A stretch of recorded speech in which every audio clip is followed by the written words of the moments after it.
Okay. 3, 2, 1. Vamos. Vamos, you're getting well, I suppose why not? With your Spanish hello to you, Mr. John Lawrence Fagan. Topic of today on episode number 4, I believe, of the Heart and Mind podcast is breaking free of the Matrix. Oof. Right, yeah. Yeah. So, I would like to dive a bit deeper into your past, you mentioned in episode 1, to all those that have heard it or haven't, you worked 9 to 5 at one point, which was a point long ago in your life now. One of your multiple lifetimes that I'm a bit more curious about, especially given that I think there's a good few people out there. I mean, the majority of people that we know work 9 to 5, the majority of the population works 9 to 5, and it seems the go-to thing. And I'd just like to speak a bit about what it was like for both of us, sampling that in our lives, the social and economic hurdles that are either set up or just happen to exist to being able to break out of that, and what that experience was like. So take me back to your first 9 to 5 that you can remember. So, I guess the one that would be most applicable to the greater audience is not the 9 to 5 or 9 to 6 or whatever it may be that I was working for the vast majority of my working life, which was when I was working within our family business, because in essence that really doesn't, I don't think that is majorly applicable to most people. But what is massively applicable to a greater scale is when I did work in a cubicle style, and I did that for 6 months in the technology park here in Clonakilty, and that really, really opened my eyes to the real world, I guess. So what did that look like? So started work at 9 a.m. and finished at 5. Sounds great. Sounded great to me at the time because I was, I was used to slightly longer hours, and I thought it was great because I was going to be in somewhere warm and I could have clean clothes. I know, bearing in mind I was always in the motor trade or in and out of it or whatever. So you were the best part. You were never dressed cleanly and dry and warm every day, and you were sitting in a nice office, and this was great. But it was anything but great. And you were getting, I had now gone from I suppose being used to being paid weekly to being paid monthly, and the money was low. So when you get that monthly and you're trying to space that over the month, it was so difficult because you think you're loaded for like 2 days of the month, and then all of a sudden everything gets either taken out or you spend it foolishly, and then you're really like for 2 weeks, the last 2 weeks of the month heading into when you're waiting to be paid again, you're living tight, like, you're really, really watching what you're spending, hating life because you're just restricted. I know people say money can't buy happiness, and maybe it can't, and maybe that statement came from somebody that didn't have any money. I don't know, but it most certainly gives you more choices and it gives you more freedom, and it definitely helps you relax a little bit more in the terms of going into a shop. And when I started working within getting paid monthly in that style, that's when I really started looking at the price on the shelf of things instead of picking up. Not that I was blasé, but that I went, hang on a second, if I can save a few cent here or a few cent there, I was obviously going to do that. Now, bearing in mind as well, I was working in the gym in the rugby club. I was working there from 6 to just before 9, and then I would go and I would work, directly across the road, which was in the technology park, and that was 9 until 5. And then in the evening, then I if there was something to be done on a car or something like that, I would go and do that. But it didn't actually work out that way in the evenings because I was so mentally drained from taking phone calls all day from people giving out.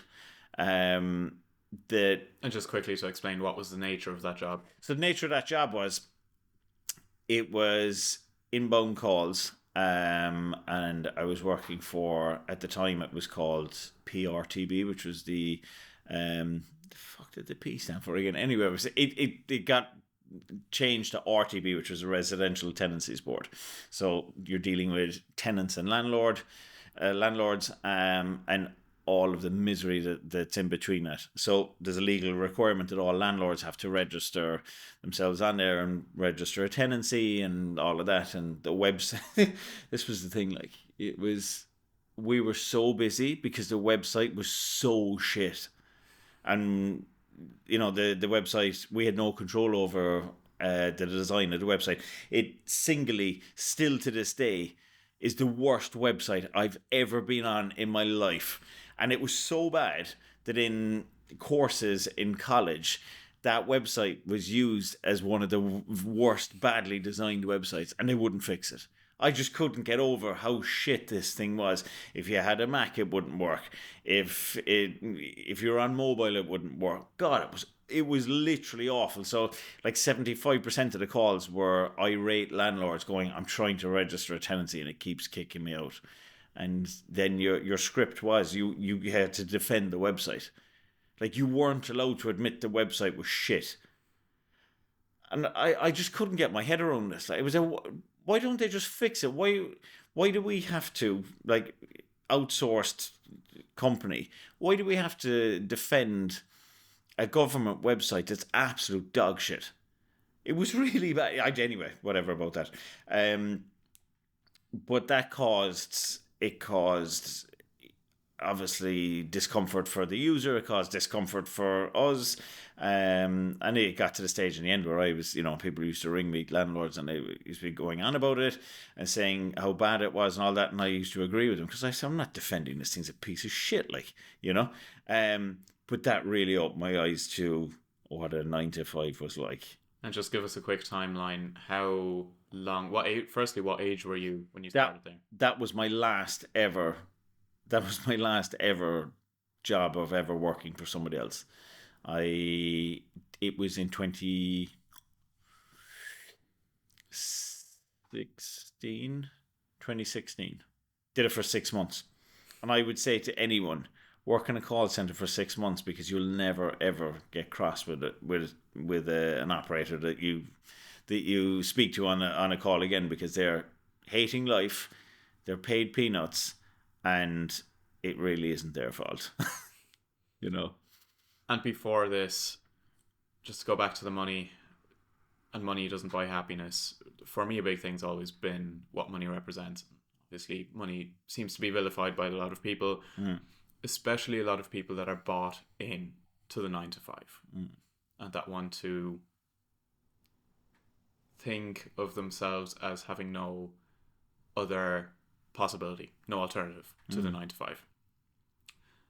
Now, something that you say a lot in our personal conversations, you refer to money as freedom tokens. Yeah. Which I think is a fantastic analogy. Yeah. Because whilst money may not necessarily be able to buy happiness, money may as well just be correlated to freedom. Mm-hmm. And at the end of the day, who doesn't want more freedom? So was that something that only became aware to you after the call center, after getting set up on the monthly payments rather than the weekly? Or were you already kind of equating money with freedom prior to that? No, it was that really opened my eyes to, and I guess I knew that, like, because I was working in the mornings as well, and I knew that I couldn't survive, and I just couldn't get my head around how people only survived in working that place. Like, my monthly, what I can remember, it was 1,400 a month, take home. Like, so it was like $350 a week, and it was, you know, I wasn't used to I just wasn't used to living like that. Like, so I needed to bump up that salary and do other things to get life tokens, right? And it like there's something so final and so heavy about the predictability. No, this is me, right? And so I'm not generalizing here, I'm just speaking about me. The predictability of going to the fucking cent of knowing what you're getting once a month. It's so it's debilitating for me to even think about it, because I'm just it makes me feel sick knowing that's it, you know. And like I say, I'm not shitting on anybody else, and if somebody's happy with just going to work and they're happy with what they're doing, good for them. I'm just talking about me. um but I knew that I couldn't do that long term, and I couldn't be restricted, because I have a huge problem with authority across the board, and the fact that I was being controlled to only being given this amount of tokens in the month was really bothering me. So I knew that it wasn't going to last long, and that ultimately, for me to have more freedom, I needed more tokens. And I needed to create my own tokens. And even if I didn't create as the equivalent amount of money that I was getting per month, I felt more at ease because it was less pre-planned. I know that sounds weird, and the struggle got really real when I did leave, and I went out on my own. But I was way more at ease knowing that the future was unwritten, so to speak. You know what I mean? And you were in control of your own I was in destiny control of it. Yeah, for a yeah, time. yeah. That's actually something I wanted to touch on. Also, in my experience, I've done a few 9 to 5s of completely various natures as well. And once you settle into the routine at first, it's nearly comforting because you get used to it. You get used to the monthly thing. But after a while, there seems to be, I don't know, is it a reduction in baseline serotonin or something? But your whole life, in my experience, seems to become subdued in a way of emotion, in a way of optimism, in a way of looking forward to a brighter future, because you, as you say, you know what's coming. You know what job you're going to be doing next week. You know the routine. You're getting up at the same time every day, doing the same thing, getting paid the same amount. And that, did you feel worse during that job? Absolutely. Yeah. I felt that the longer it went on, the less of a voice I had for myself. And I could see others around me, and I could see patterns forming in different personality types, and everybody was just used to give out all of the time, and it was the same thing over and over. Everybody, like, you wouldn't dare speak to anyone on a Monday within within the office. Now, don't get me wrong, there were some really, really nice people in there, who I have great respect for, and great time for, and really hard working people, and that are in their own right happy. And I'm not, again, I'm not here, and I know you're of the same opinion. We're not here to demonize anybody on how they want to live their life, just basically speaking from our own experience. But there was definitely people in there that the longer they spent there, the worse they were becoming. Obviously internally, because they were portraying themselves worse externally. They were getting grumpier, they were getting more irate, easier to get wound up, and so on. And that has to be because of like not being happy, and okay, in that element of their life. Maybe there was other elements that I wasn't privy to, but I like this conditioning of 9 to 5 cubicle, set monthly payments, that cycle of the rat race definitely demoralizes people whether they're consciously aware of that or it's a subconscious in the most part, I would say. And maybe when people realize it, they go, it's too late. Because their voice, however small it may have been at the start, they feel like they don't have a voice at all. No, and they're insignificant to the point of, oh, sure, I can't try anything. No, it's too late. And that's a pretty sad thing. And that is what is keeping the cubicle style 9 to 5 just well, I need a job, I have to do something, and stopping people breaking free and going out and doing whatever they want to do. Because if everybody went out and did what they wanted to do and did their own thing, there'd be no structure, would there? So obviously, this was created to have structure, to have a big workforce that would follow the rules, so to speak. But if you look at it and look at the way it's evolving, it was only a matter of time before the vast majority of people are going to get pissed off with getting paid peanuts. So then if you look at, like, there's a lot of big pharma around Cork, and a lot of tech and stuff like that pays big money, right? And you get a decent wage from there. But the shift work comes into it then. And I mean, that is just the single worst thing you could do to the human body. Days and nights, and then, working days, then going into nights, and then going into this split kind of shift. And then the body hasn't an absolute clue what is going on. And like, I've worked with hundreds of people on shift work at this point, and it is absolutely, it destroys them, really destroys them mentally, and then obviously physically. It's not good. And just because the reward might be on the higher end of normal financially, that doesn't mean to say that you're living a good life. Not at all. It just means that you'll put up with more bullshit. Like, something I also find fascinating, and something I went through, obviously yourself, I think not so much, because you left school early, didn't you? 3rd or 4th year? Yeah, I was ejected in 3rd year. So which I'm fine about. Reluctantly finished secondary. After 4th year, the whole pattern of how things were evolving became somewhat evident to me. Were you really, like, was it begrudgingly that you finished school?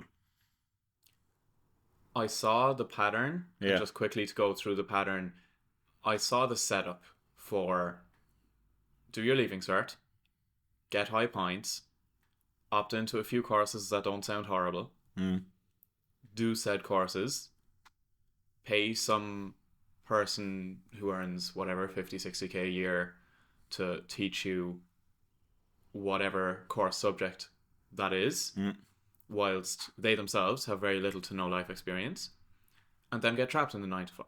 Mm-hmm. And I saw how much that was being pushed. I'm still not clear about the incentives that schools have from universities.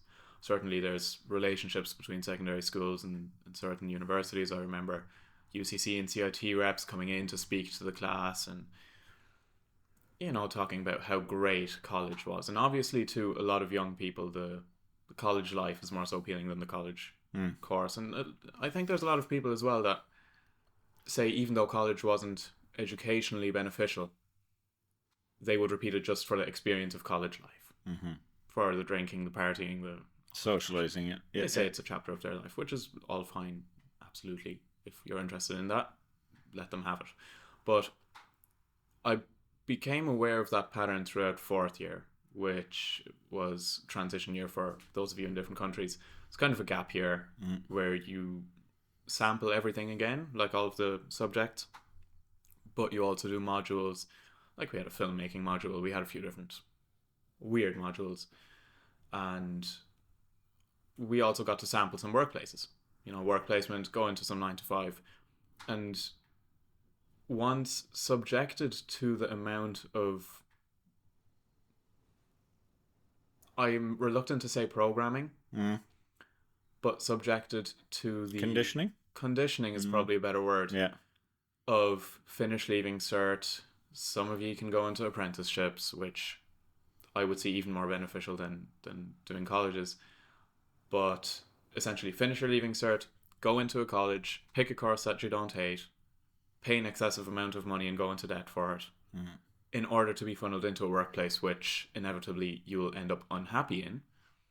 I had a conversation with my mother at the point, and she was of the opinion that I should finish.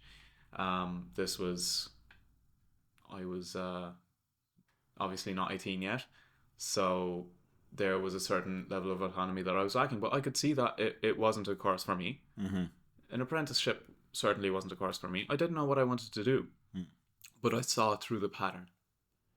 And I guess that's one of the strengths of how I think. I'm very good at reverse engineering paths and consequences and different decisions. I can see the end result and I work back from that, given any various path that I'm on. And that conditioning, I think, certainly is something. Now, I'm not sure, has it been set up deliberately?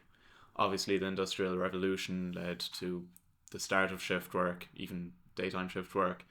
Schools being set up, you start at whatever, 8 or 9 in the morning, you have a small break, you have a big break, lunch break, and you're certainly from a very young age, even in primary school, right? Conditioned, you come in, you work, you break, you work, you go home. And we're both certainly aware of how malleable a young mind is. Oh yeah, for sure. In terms of development. And if you think about it, you spend 8 years in primary school, 6 years in secondary. That's already 14 years of being conditioned to a routine, of essentially being conditioned to shift work. And at the end of that, and those are the most fundamental years of your life in terms of neurological development and pattern and habit forming development. At the end of that, how many people are going to question it? As in, how many people will question the system that they've been just subjected to for 14 years. The comfort of going to college, continuing that, and then going into a workplace, I think far outweighs the alternative of going, okay, everything everyone else is doing is maybe not the best option. But I have no idea what the best option was, because no one explained there was another option.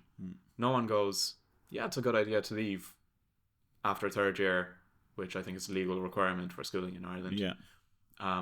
And just go try out odd jobs and maybe become an entrepreneur, maybe start your own business, try and fail. But at least at that age, you still have the safety net. You also, what you get from that is, if you have the right guidance, you have a monumental head start on your own life. Never mind trying to beat anyone else, right? But what I'm saying is that if, and I'm speaking from my own path here, but also I was always embarrassed that I didn't have a leaving cert, or I didn't go to college, and I never went to a DEBS or a grads or any of those things. I just don't know what, I don't know what that experience is like. But I'm sure there's multiple different experiences that I've had that many people will, never have either. So fair enough, right? And had I think I left school at the right time, but I think what happened after that, when I was 15 when I left school, and I honestly believe, hand on heart, if I had just the right guidance then, I would have been fucking away for it. But when you're left to kind of to your own devices almost, then you're just a silly little boy roaming around the place looking for attention, acceptance, all the rest of it, and you're going to play up to older people because, again, you're looking for that guidance, and everybody I hung around with was older, but they weren't role models. They were quite the opposite. So if we look at that, and somebody who I've been looking at recently. So I'm going to give you a couple of different things here, right? So someone I was looking at recently is Tom Hartley, who's the richest supercar dealer in the world. Old Tom Hartley, he's 60, whatever. He left school when he was 11, and he decided he was going to go selling cars. And the first thing he sold was a Range Rover back in the 70s. And he decided that the higher end stuff was where he wanted to be because that's where the money was. And anyway, he went on and he's become hugely successful. His sons, he took his sons out of school at 11 as well. And they did whatever accreditation they needed to do to homeschool them. And both sons were, they're millionaires before they're 20, because obviously they're dealing in high-end cars. But to hear, so Tom Hartley Jr. has his own place now. And to hear that man, he has his own podcast and all of that. To hear him speak doesn't sound like a guy that left school when he was 11. But he had the right guidance. And so if you take Tom Hartley as an example of just having a small bit of guidance, obviously from the his dad, and that coupled with, yes, they must have educated him as well. But I actually spoke to someone in Kentucky last night, and they are homeschooling their kids from start to finish, just not letting them into any form of schooling within the States, because the brief synopsis I got was that the whole class doesn't progress until everybody in the class gets it. And that's pretty debilitating and demoralizing if you do get it, and you're just like, keep going over the same thing. And then obviously your interest levels are gone and you just don't want to do it or whatever. So this guy's wife was getting whatever, these children are, quite young, but this guy's wife was getting whatever accreditation was needed to be able to homeschool the children. And obviously they have to pass whatever and so on. Great. I think that's fantastic, because you can, I would say you could probably 5x the speed that you could educate one individual if you're one-to-one. And not only the speed, but the topics. Well, if you think about what do you actually learn, what are the subjects that are taught, and what is taught is often small picture thinking. And I think more so what is detrimental in how it's set up in this country, and from what I gather various other countries also, is that as you get funneled down through those 14, even if we talk up to the legal requirement, 11 years, you are conditioned to think small. The more you're conditioned towards the path of college and 9 to 5, the less your mind is going to, if you think of a young kid, how amazed are they by everything? They think everything's possible. You can tell them you're going to be an astronaut, they're going to believe they're going to be an astronaut. And I think what the whole system does is it puts blinders on you, whether intentionally or unintentionally. It teaches you not to think big. It teaches you that... Well, it creates limitations. Exactly, within your own mind. Yeah. Until by the end of it, anything alternative to the 9 to 5, or to a college degree, or to menial or simple work, is unimaginable to you. And not only that, but the things that you get taught are not, I believe they're directly, perhaps not directly contrary, but at least they seem to intentionally stay away from teaching things that allow you to develop your mind. That's one thing that, like, if you look at us on personality trait, and you look at us on how we view the world, right? There's so much that we're black and white on. But then if you look at what we consume, we're very similar in what we consume in audio and in book format, in podcast, or and views that we would have on what we want to learn about, which is I wonder what part of this such similarity in that, and is it And if you looked at it and you broke it down, you go, okay, well, they're so different, but why are they so similar in that regard? And it must be because we've seen we can see that you can break through the glass ceiling and that there is much more. So there's two analogies I give you, right?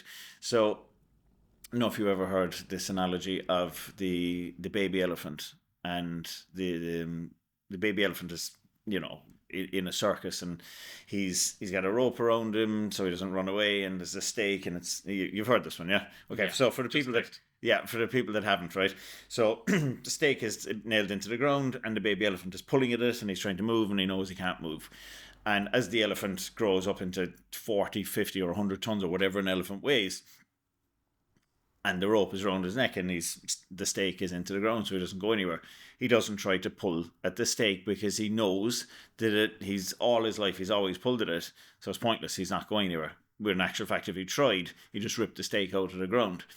And that's what's happening to people when you go out to the vast majority of people that are working for someone else right now, and they're going to absolutely loathe life. That's one thing.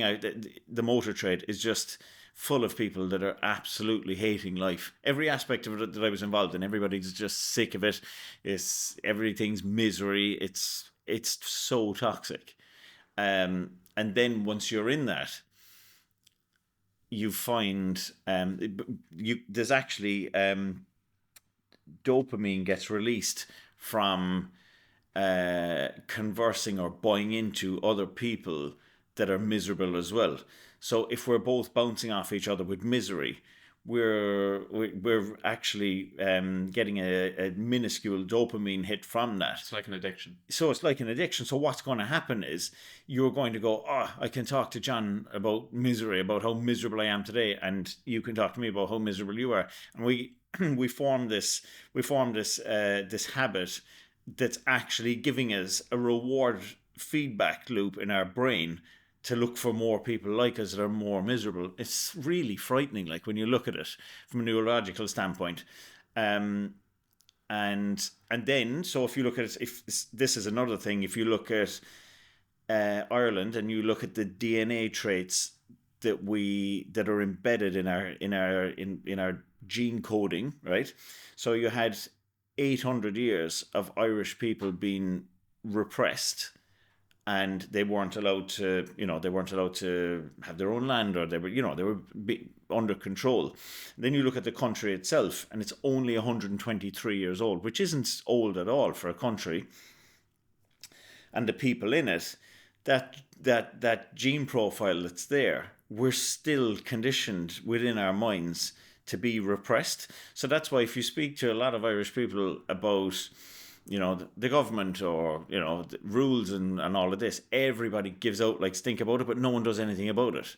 Do you think that's unique to Ireland, though? Like, that's one thing I'd push back on. If you look at a country like Germany, yeah, which was on the flip side, there is, well, you've probably... Now, to give context to people on this, like, you're German.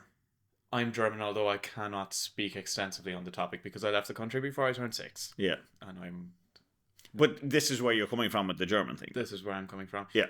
But even, you can look at any mainland European country, really. Look at the Germans. They love their rules. Rule breaking and law breaking is, to the majority of the population, something that's even more far removed than from Irish people. And I think those oppressive genes, while yes, at first glance it may have fostered oppression, there's also an incredible rebellious streak that I think arose as a result of that. And I would certainly argue that if you took the average Irish person, the average German person, the Germans would be much more rule abiding and less rebellious than the Irish, as a result of the Irish having been oppressed. Yeah, however, I would counter that, right? And I would say Germans obey rules, but their rules are pragmatic and make sense. More than not, I would say more than some Irish rules make sense. Like Germany's, I can't speak to it. but I think like There's extensive okay, bureaucracy. so yeah, but let's look You at made it. this experience when you were continuing to Dubai, no? You had the German bureaucracy experience in the airport. So I recall something. I did, yeah, I did, and but the one thing was right. So if you look at that and you take that apart, she had a set of principles. This individual that wouldn't let me on that plane, right? She had a set of principles, and no way was she deferring from her principles and what she stood for, whether it be right or wrong, because it was her decision whether I got on that plane or not. Just to give context to the listeners, it was to do with confusion around PCR certs and recovery certs and all this rubbish to do with fucking COVID, right?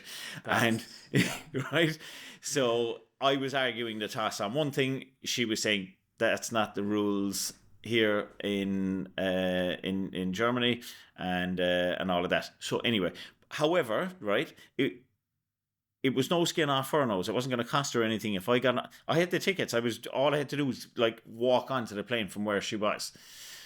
But she was still invested into that that's not the rules.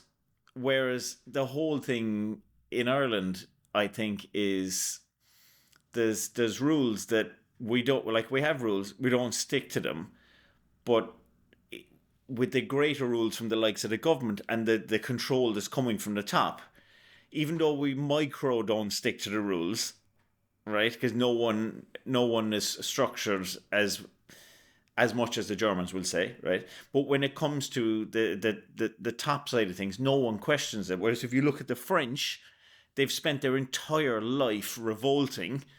So the minute there's a problem in France, they're out on the streets because they're wired that way to go, fuck you, I'm not listening, we're not dealing with that, we're going out on it. And they rebel because that's what they've done all their life. So we give out and we mouth, and that's why people talk so much shit in this country as well, behind people's backs, because they don't like confrontation when it comes to a head. Whereas if you're looking at that lady in Germany, like whether it be right or wrong or whatever, whoever was right or wrong in that situation, she had a fucking set of she had a narrative, and that was that. And as much as I disagree with it at the time, fair play to her for fucking sticking to her guns, like Blindly following orders. Blindly following orders. You would think that Germany would have learned from that. You would have thought so. However, though, on a there's two ways of looking at that. Or going, yeah, but is she being controlled, or is she absolutely fucking true to her word, where she believes something? Because it was like she could have quite easily told me to get on there and not got into trouble. So does that mean on an individual level that she's so true to herself and her word that she will let herself down if she doesn't follow not the rules but her own directive to herself? So that's a much deeper psychological rooting than than the top level rule. But I definitely think that, look, I'm generalizing, and that's a hypothesis that I have about. We have to generalize for the sake of the conversation. About repression and all of that. But I would definitely say that like it does have a lot to do with people chatting shit behind people's backs and not actually addressing the key thing, because we've never done that because we knew we'd either get shot or fucking our house would get taken off us, or they'd eat all our potatoes or whatever the fuck it was, right? So, that's or we just jump on a boat if we didn't agree with it and go, right, I'm going to New York. So a thought experiment that I've conducted a few times is just going back to the schooling aspect of it and what is actually taught. And again, to a certain point, you have to question at least the life experience of the people who are in charge of setting the curriculum. Because we educate ourselves nearly every day. We listen to podcasts extensively, as I've mentioned. And I think there's a few fundamental works that certainly can induce a paradigm shift at a young age in terms of what is possible in life, what you can achieve, and certain catalysts that can, literature catalysts as well as perhaps learning off of other people in real life, that can change the outlook and the path of your whole life. And knowing what we know now, having listened to everything we've listened to, and being the people we are now, if we were, let's operate under the context of there has to be an educational system, it has to be mandatory. Let's ignore the homeschooling aspect of it for now. Let's say even you break it down to 11 years, which is the current mandatory period that you need to be in education for. What would the curriculum that the two of us would set that's interesting. look like? Yeah. Because we, I think, have a basis now on how to think big, how to explore new ideas, how to conceive new ideas. And the importance of all the elements that are involved in being able to reach that point. Exactly. Both through obtaining knowledge yourself and perhaps learning off mentors. So just give me, I'm curious from your side, give me a quick breakdown of what great question. That's a really great question. And before I go there, there's one thing I just want to touch on to do with schools, right?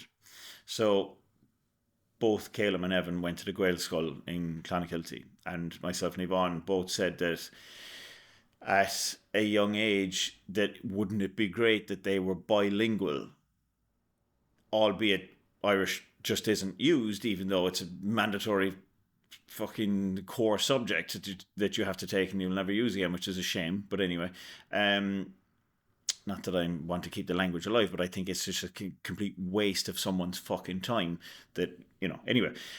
So anyway, went to the Gael School. So they were all day, every day, everything was communicated in Irish and all of that. And the one thing I will say, right, is that school still to this day sticks out in my mind of having the perfect balance, right, of modern thinking, relevant teachers without going too far progressive left the way things are gone mad now, right? It was a beautiful symbiosis of old school versus the nuances that were needed for education, where the teacher was actually respected and was young and, all of those things. And I think that was such a good platform for them going forward. And the one thing that you spoke about there was, about conditioning and all the rest of it. And always when the sixth class were leaving, the last couple of years anyway, Caleb and Devon, the now principal, Padraig, would always give a speech, and I would say he's younger than me if he's not. We're the same age, similar. But a real forward-thinking guy, lovely guy, first time for him. And he always said to the kids, the one saying that they need to take with them through life was, nothing is impossible, but thinking makes it so. And it's just so simple. And whether that lands and resonates with the children or not, at that age, I don't know, but it fucking resonated with me. And it actually always made me emotional when I heard it. Twice when I heard it, it put a lump in my throat, because what a great message to send children going forward, and what a great job they had done. Whatever about their curriculum that they have guided from the top, but the way that individual place was managed, and everything is done from leadership. We're talking more about the structure than the structure. Yeah, absolutely fantastic. And I'll get to your question now. But that does boil down to relevance of who's telling you what, and there's huge buy-in on that. So, okay, to move on from that and to go to your question, what would it look like? So, there's major elements that aren't even looked at in secondary school. They most certainly weren't looked at when I was there, and they're definitely not looked at now when both Caleb and Evan are in secondary school. Having an actual module on how to communicate with another individual, right? Communication skills. Like if you can communicate and understand people, and understand there's obviously different personality types and all of that, and how does one communicate yourself outward, but how do you listen to the communication of others? I mean, that's a huge, huge thing that's massively overlooked. So that on some format would be one. Financial education, not business studies. Like how to do a fucking spreadsheet. Fuck off. I remember going through that Yeah. for a number of years. And But like it's, even in my own experience, having set up my own businesses, including limited company, having taken over the management of both of your gyms, I think the introduction, the first day of business studies, where you learned this is a private limited company, this is what it means to be self-employed, that was the amount of that module that was relevant, and the latter 2 years were a waste. Yeah. None of it is applicable. It teaches you, again, it funnels you, go be an economist, go be an accountant, go do this. In terms of financial independence or how to set yourself up for it, it seems to intentionally avoid the most important pieces of information. Getting money to work for you. Exactly. Yeah. Like Robert Kiyosaki, Rich Dad, Poor Dad, the author of that book, like that man is, worth hundreds of millions, if not billions at this stage. And he, I won't go into the depth of his story, but, I'm sure many people have listened to it. And if you haven't, check him out. But getting money to work for him, and anything that he wants to do, he borrows the money because you don't pay tax on debt. And it's like we're taught to try and save your money and put it in a bank, and you get 10 cents for 10 years on 100 grand or something terrible. Simple concept of compound interest versus everyone. How many people have pensions? All of these 9 to 5 people, everyone who's bought into the system has pensions. And they do not realize that they can do what a pension does more effectively than the pension itself with very little to no work and very little to no education on the subject.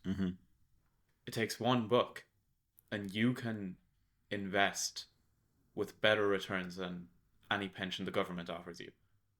Because ultimately that's what the government are doing. They're gambling away your money for you instead of you having control over it. You can do the exact same thing. Something as simple as that. Of course, not taught in schools. So, but like even the basis of how does money work and what is it? Everybody's looking for how can I get 50 euros? What can I do to get 50 euros? And like that's the complete wrong way of looking at it. It's like, okay, what can I do that's going to have value to someone? Forget about the fucking figure, but what am I going to do for John or somebody else in multiples that they would want? And then, okay, well, what would that be? What would that be a fair exchange for? And the money comes afterwards. It's not, I always, these young fellas that would say, about jobs and, they're going to work here and there. And it's just like, oh, he's getting this. But that's cool when you're a kid because you're not used to getting money and stuff like that. But it really is like that kind of narrative of, oh, I finally get my own money and like I can now do things and I can buy things, and they've been released almost into, it's that first kind of form of adulthood where you get to be independent, as it were, and you get to buy things that you want to buy, and you're not being controlled anymore.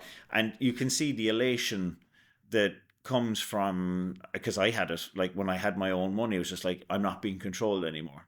Not that I was being controlled by my parents, but I had more options because I had a wage, coming in, and that then sets up that feedback loop to go, I must chase the wage.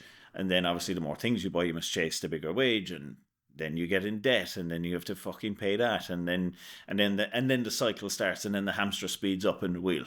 And the educational system, the timing of it as well, it takes away from you the most valuable years where you can experiment, where you perhaps still are living at home, you have that financial fallback.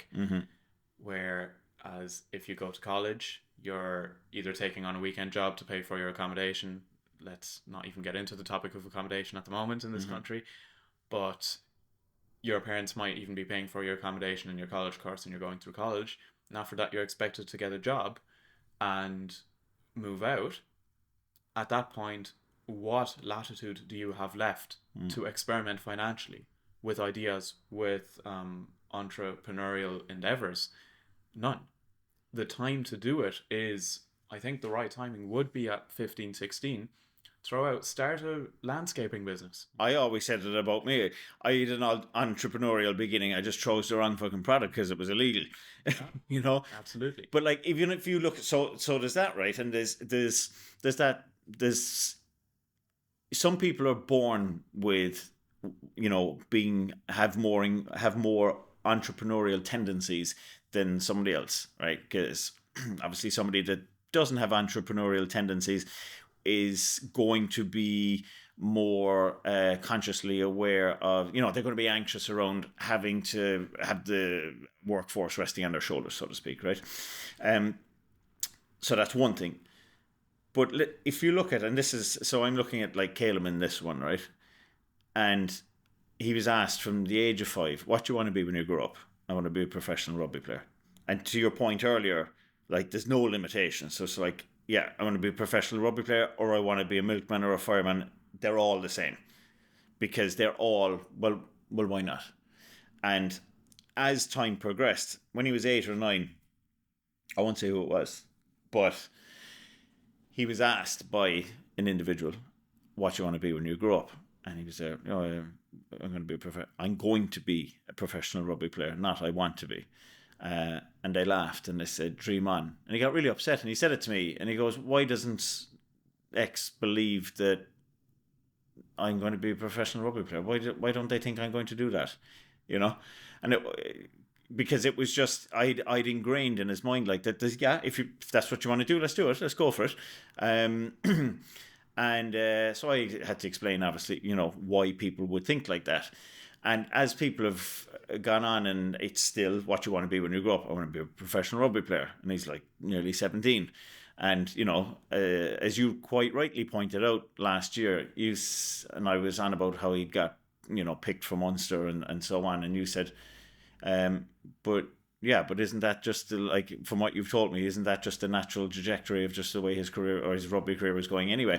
And in actual practical terms, and you look at it on paper, you were right. Like, you just go, yeah, but like, that's the way it was going anyway. I was looking at the end point of where he wanted to be, and and everything so far that you knew about that journey had married up with that. So why wouldn't that have happened? And that was such. I always refer to that. Back to people, because it was you just in your absolute brilliance of practicality thinking process that, he said he was going to be one, so like, okay, yeah, great, you know.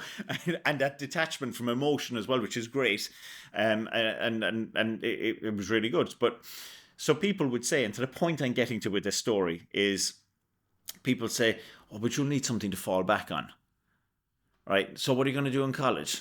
Well, he hasn't even thought about that. And like, if going to college means helping him with his rugby career, then he'll go to college and he'll do fucking arts or something like that, or whatever he wants to do. I don't give a shit what he wants to do, right?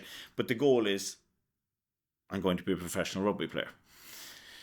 And the fall back thing, there's no falling back. Falling back is just admitting that you're not going to get there. Like having a plan B. Fuck the plan B. Like, have your plan, go for that. Because why? Because you're using bandwidth to think about the B, going, oh yeah, but I need to have that teed up just in case. Well, if you're teeing it up, you might as well just fucking go there and forget about it. And if you can go a step further, burn your bridges. Yeah. Tony Robbins, burn the boats, yeah. Yeah, burn the boats. If you want to take the island, burn the boats, because you've no choice.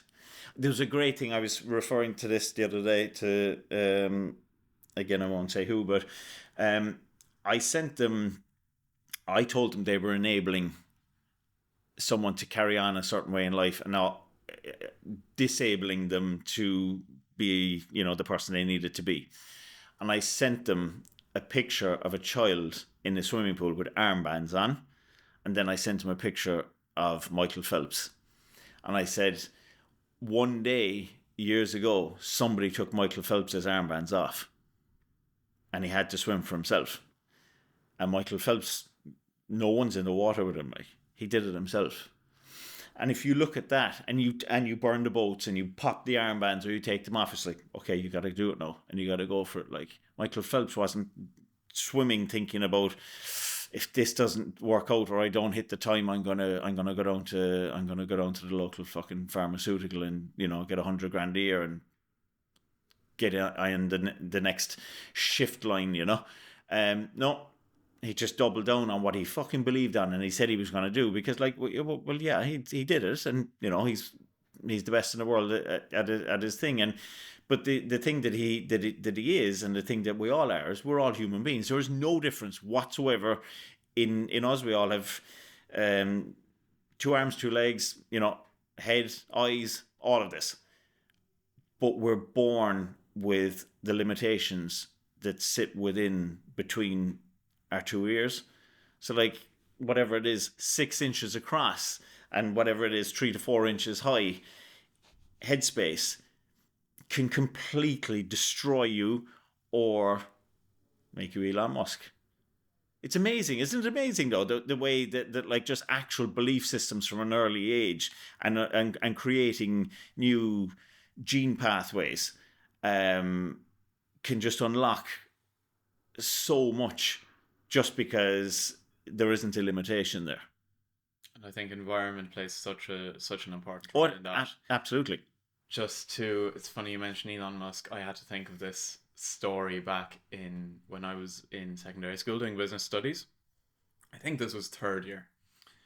And we were tasked with an assignment. We had to write a case study on a successful person. Okay. Now, this was back, I think, 2000, maybe 13, 14. Elon Musk was not a household name. Mm. He had just taken over Tesla. Perhaps this was earlier, perhaps 9 or 10.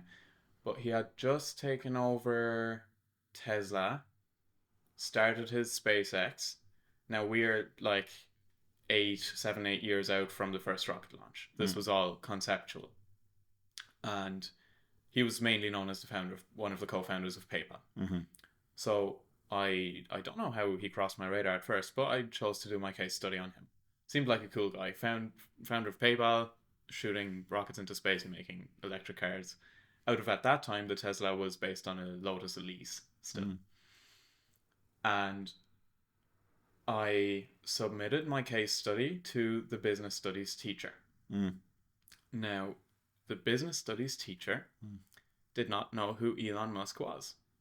But her best financial role model, who she looked up to, was Kim Kardashian. Oh, for the love of sweet fuck. So, just going back to that point of environment, if you did have the right curriculum, which wasn't in place, if the people that you are meant to look up to and meant to learn from love watching Keeping Up with the Kardashians but don't know who Elon Musk is, how much chance does someone without the other environmental factors have to break out of that? And I think that is an incredible shame on a macro scale. All of the people like that around the world that are in charge of shaping the future, upcoming generations and the future, and the amount of wasted potential that there is just both through the system, the framework, and the curriculum that is not in place. So there's a couple of things I want to touch on there, right? One is guidance, and I'm going to come back to the guidance, okay? And I'm going to start with Kim Kardashian versus Elon Musk, okay? So, and I'm going to have a for and against on Kim Kardashian, and I'm going to...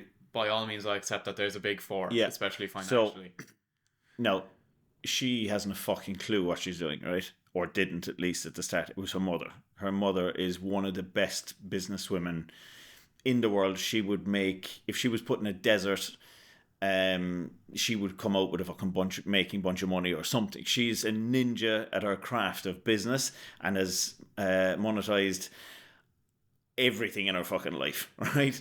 To the detriment of whatever. But so she's a ninja businesswoman.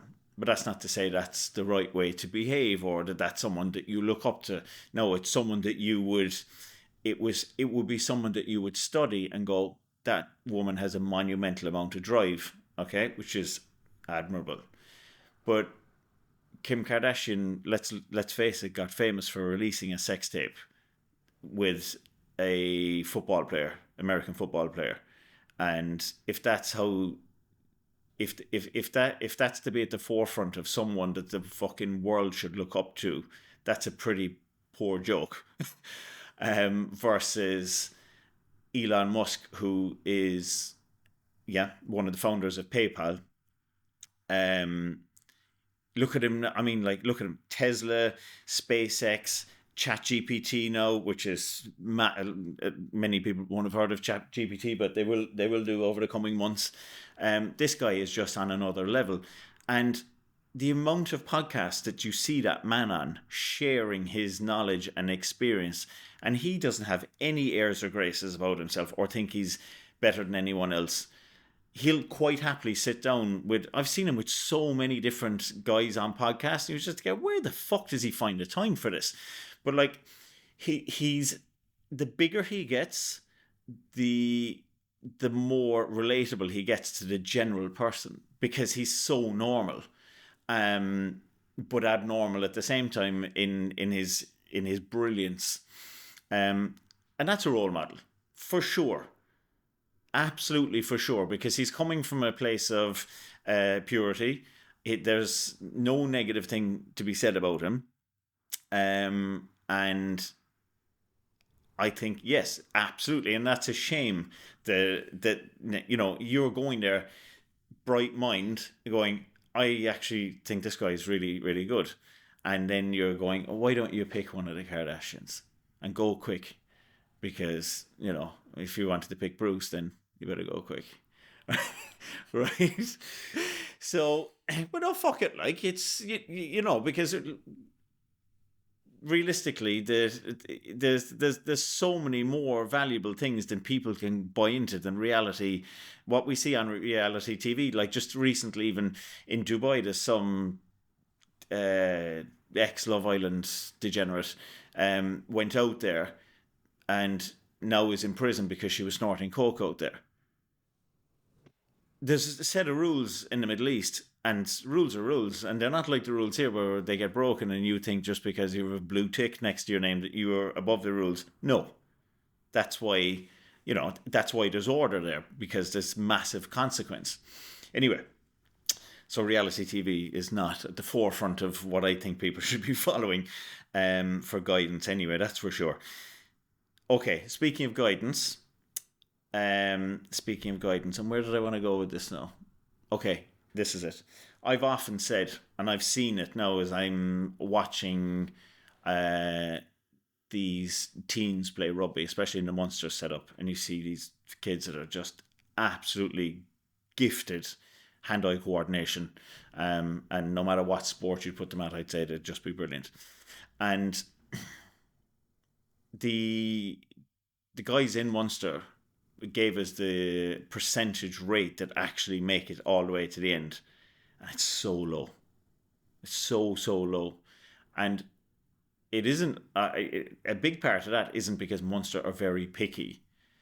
It's because of external factors, because you've got these 16, 17, 18, 19-year-olds hugely impressionable and living in a massive social society that literally fuck it all away because of drink or drugs or socializing or whatever, and not always the most amazing gifted one is on the Irish team. I've said it, like, I can think of countless people, even locally, a guy that everyone knows that, like, he was one of the best rugby players that ever came out of Clonakilty and just never drinking drugs took over, and he never went anywhere with it, but would have played for Ireland had he stayed on track. And God knows a lot of people tried to guide him, but it just didn't work. But I've always said probably the best Irish rugby players are probably sitting at bar counters watching the Irish rugby team play, because they lack the guidance and they lack the awareness, and even the dream on scenario, fall back, all of these conditioning things that they, that they were subconsciously unaware of, that were around them, and people constantly putting in these affirmations that, like, oh yeah, that's for the elite of the elite. But, like, I mean, as I said to Caleb when he was 15, I said, somewhere right now there's a 15-year-old who's the next captain of the Irish rugby team. That's not me. That's fact. There is a child somewhere right now who is the next captain of the Irish rugby team. And the difference is he's going to have a support network with him. He's going to have to want it himself. I don't push Caleb with anything. I don't push Evan with anything. If they want to do something, I'm on board with it, and I'll do the best I can for whatever guidance I can bring. But I don't push. So the person has to want to do that, and then the people around them have to be the right people for guidance and just the nudge in the right direction. And, this is how you conduct yourself here, and this, all the rest of it, all the things that need to be taught, how to conduct yourself in scenarios, what's the, social cues, all of these things, they're just not taught. And it's such a shame that everything has evolved. So here we are speaking to people that potentially are anywhere in the world right now. We've all this technology around us, between phones and all of this, and that's all changing so quickly. The likes of, like I said, ChatGPT, an amazing piece of AI software, unreal. And there we go into the classroom, and it's still exactly the same. The same narrative, the same thing is being taught, and it never evolved. And look, if you're a teacher watching this and you're passionate about your job, then good for you. And look, I'm sorry if I'm coming across as anti-establishment or anything like that. This is my opinion, and that's that. And look, no one's going to fully agree with me all of the time, but these are based on my real life assumptions and things that I've seen work and not work. But one of the things that I've definitely seen with kids now as well is with the technology that's out there, is the ability for young people to communicate eye to eye with someone is it's atrocious. It's really bad. And that's down to a head stuck in the phone, or, being in someone's person and them leaving you and then texting you what they wanted to talk to you about. It's crazy. And that needs to change as well. There needs to be work done around that as well. Now, you touched briefly on Dubai. You have somewhere you're going? I have. So, as the last couple of years have unfolded, and the more rabbit holes I've gone down on, whether it be conspiracy stuff that I've explored just to have give my own interpretation on it, and I've never pushed that on anyone, but the more I'm looking and the more I see the Western world unfold, it's alarming how crazy the Western world has gone, and how it's actually falling apart. In my opinion, it's totally fucking falling apart. There's identity politics now that are destroying communities, destroying families. It's just devastating. And then the financial situation is terrible as well. So in the Middle East, a lot of people don't like it, and that's fine. I'm not arranging a bus trip for everyone to go there. I'm saying for myself. In the Middle East, if you want to create something, and you want to work hard, and you don't want the government and a social system to have its hand in your pocket for your hard work, well, that's the place to be. Dubai has a VAT rate of 5%, and it has 0% on income tax. There was talks of a high corporate, not high as in high percentage, but high turnover corporate tax that they may be introducing, but it isn't. So for the best part, anyone that works there doesn't get taxed, and anyone that operates on an online capacity, once they're a resident, which is very easy to do, they don't get taxed. And it's fantastic because, as I went to earlier as well, there's a set of rules there and you abide by them. And once you abide by them, then things are good. So just to stop you there for 1 second, I'm sure a lot of people are thinking tax evasion. Now, let's make it clear, it's not tax evasion. It's legal. Mm-hmm. These are another country's laws. Mm-hmm. But what would you say to anyone who thinks taxes are there for a good purpose, the government is spending my money fantastically, and my wealth should be shared with those less well off? So the number one thing that I normally get from people when I start talking about it is, there's no tax. But sure, how does that work? Where does the money come from to keep the country going? All right. Okay. So fair. Okay. That's a fair point, because you don't know any different. So in this country and in most other countries that have social systems that require obviously somebody to prop it up, i.e. the person going out and working, then somebody must pay for that. In the likes of Dubai, there is no social system. There is no social welfare. There is no benefits. There is no, if you're out of work, signing on. Is it capitalism? Yes, it is 100% capitalism, and I like it. So if you don't like it, and you're anti-capitalism and you're liberal, then go somewhere else. Fine. But for me, I like it because you get to work, and if you work really hard, you get to keep all your money. Is it tax evasion? No. It is, you're paying 5% value-added tax to the Dubai government, and they're more than fucking happy with that, right? And how are they more than happy with that? Because it's a pleasurable place to set up a business. You're going to spend money there, so the economy there is going to be fruitful. There's literally buildings flying up all over the place. Property is in high demand there, and with the war in the West at the moment, the last time I was there, the place is full of normal Russian people, because a lot of if they're of higher net worth and they have money in the likes of the UK, it's getting frozen and taken from them. And they're going, well, fuck this, that's my money. And there's nothing, they're not Putin. And they're just normal people that have worked hard in Russia, and why should they be dragged into it? So they're out there, and they've brought their money with them, and they're everyone is doing their thing, and you get the beauty is, if the harder you work, the more rewarded you'll be. So Chris, my good friend with many years, has lived in Dubai now for a few years, and runs his companies out of there for said reasons.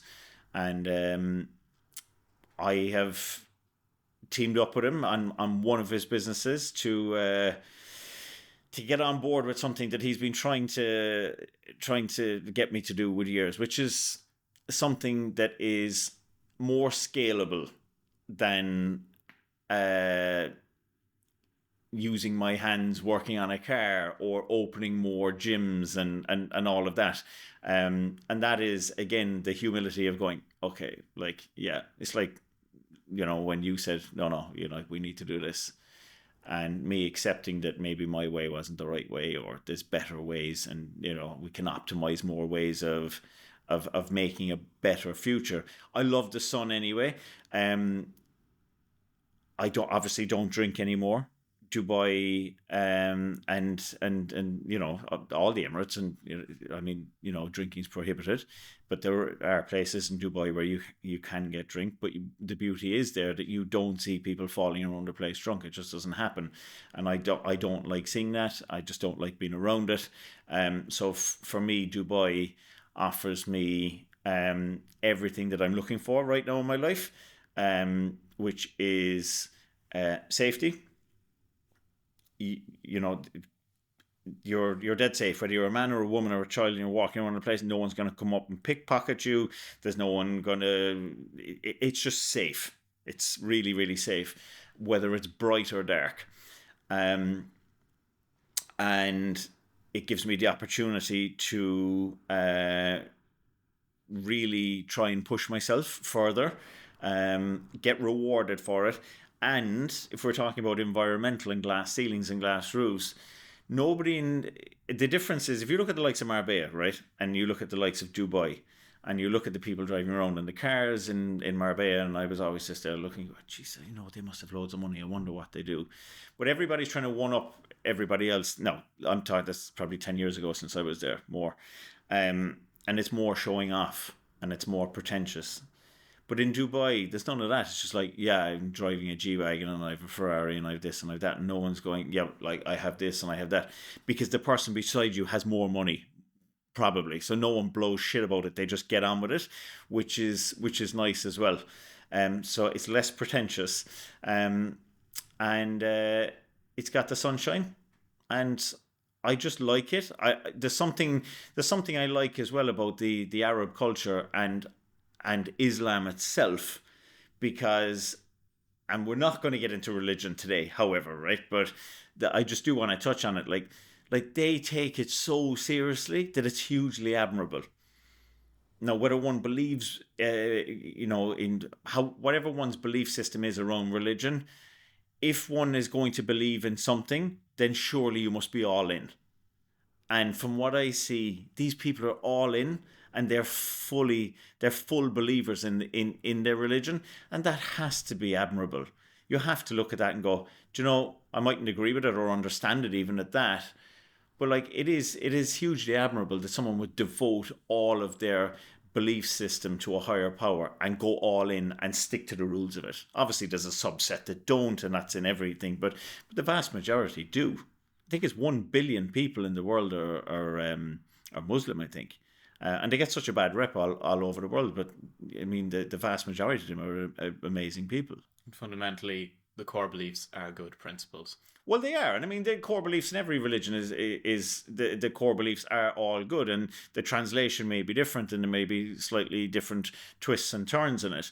And then obviously you've got radicalization on all different sides of religion, and then obviously that means that, you know, when you're religious, that you're in a group of people, and that becomes territorial, and then, you know, one bunch of people might say, well, that's my territory, and the other bunch of people go, no, that's my territory, and then it becomes, oh, religion is the root of all evil. Then no, it's not. It's just, you know, religion gets branded into bunches of people in territory fighting over like what one thought was theirs, but it's got nothing to do with a higher power. And that's what people need to realize as well. Now, just before we wrap up, going back to the environmental factor as well, something I don't think you touched on. Not only is the environment one of that everyone isn't looking to one up each other, but tell me the difference about being in such a high performance environment where you're surrounded by so many people. As you mentioned, your friend Chris, I think even I personally saw a core paradigm shift take place in you after your, I think, first or at least one of the earlier trips you took to Dubai. Tell me about the difference of being subjected to an environment where everyone's subjected to abundance versus being in Ireland. Yeah, look, that's a great question again, John, because it's only when you start to question the reality that we're in right now, and you start to go, there's more to me than this, and like, that's bullshit, and why is that like that? And then when you start to unfold And then you start to go to the likes of Dubai, and you see all of these people that have progressed, and then you start talking to them, because 85% of people that are there are expats of some description from wherever, and they're all on the same page, and it's just like, I'm not, I wasn't going mad. This is right, and no one. If you went out there and you said to someone, yeah, so I'm going setting up this 8-figure company, and it's going to do this, and we're looking to get to 9 figures, and we're going to do this, like, no one wouldn't say, dream on, dream. Dream on, and like, what if that doesn't work? What are you going to fall back on? That just there's none of that. So it's limitless. There's no ceiling on people's abilities of themselves out there. People go out there to soak up the environmental feeling of abundance, and it isn't greed. Don't get, like, people need to realize that. See, so many people comment on Dubai that have never been there. It's amazing. People have a fucking opinion on Dubai and the Middle East, and they haven't been there. Some people have gone there and they don't like it, and they've had bad experiences. Fair enough, right? It isn't paradise for everyone. And I'm not saying it's paradise for me, but what I am saying, it's a good fit for where I am in my life right now, and I like it. And if someone doesn't like it, then they shouldn't shit on my belief system either, because, see after your own side of things. But going there, there's no heaviness. It's the only way I can describe it. When I'm there, I don't feel a weight, and I don't feel a limit of I can't say this, or I can't look a certain way, or and whenever I come back, I always go really dark when I go into the sun, and when I come back, it's the people looking at you going, sure man, well, you're on the sunbeds again, or you're getting the fake tan, is it? And it's like, fuck off, and people go, oh, you're black, and I just reply back to that, no, stop being fucking racist, like, I can't help the fucking colour I go, like. And if I was black, then, then that would be racist. But, so I'm a straight white male, so where you can shit on me and say stuff like that, is it? But no, but, you get my point. It's fucking, it's bullshit. It's bullshit. I'm sick of it. People wouldn't say that in Dubai. They wouldn't come up and go, oh, you're black in a week. Or, who do you think you are? Or what are you wearing that for? Or you're wearing a cut-off. There's not constantly people trying to pull you back for sakes of pulling themselves up. Yeah. Making themselves Yeah. Because everyone just feels good, and everyone does have abundance. They don't. Everyone is living the life that they want to live. Yeah. I think we should leave it there. Yeah, we should leave it there. We've had more than enough of me going off on tangents now for one day for anyone. In an episode to come, I think... good conversation. Let's chat a bit more about Ireland, what is becoming of Ireland, the future of Ireland, and the future and opportunities in other countries. For sure. And to give context on that, right, and just to give anybody listening or watching this, right, I think we've lost 15 maybe members, maybe more, to emigration this year, start of 2023. 3 more going on in March. I know a barber, I was told, has lost 5 clients overnight. 5 regulars to, a small business is a lot. Because why the fuck would they stay here? And it's got so bad that even you're leaving, which we'll touch on the next one. So, all right, guys, thanks for listening and watching, or however you're consuming this. Great one. This was a good unraveling of many different topics, John. So thank you for jumping in again. And we will hear your plans for Exodus on the next one. So until the next one, guys, thanks for watching, and talk to you all soon.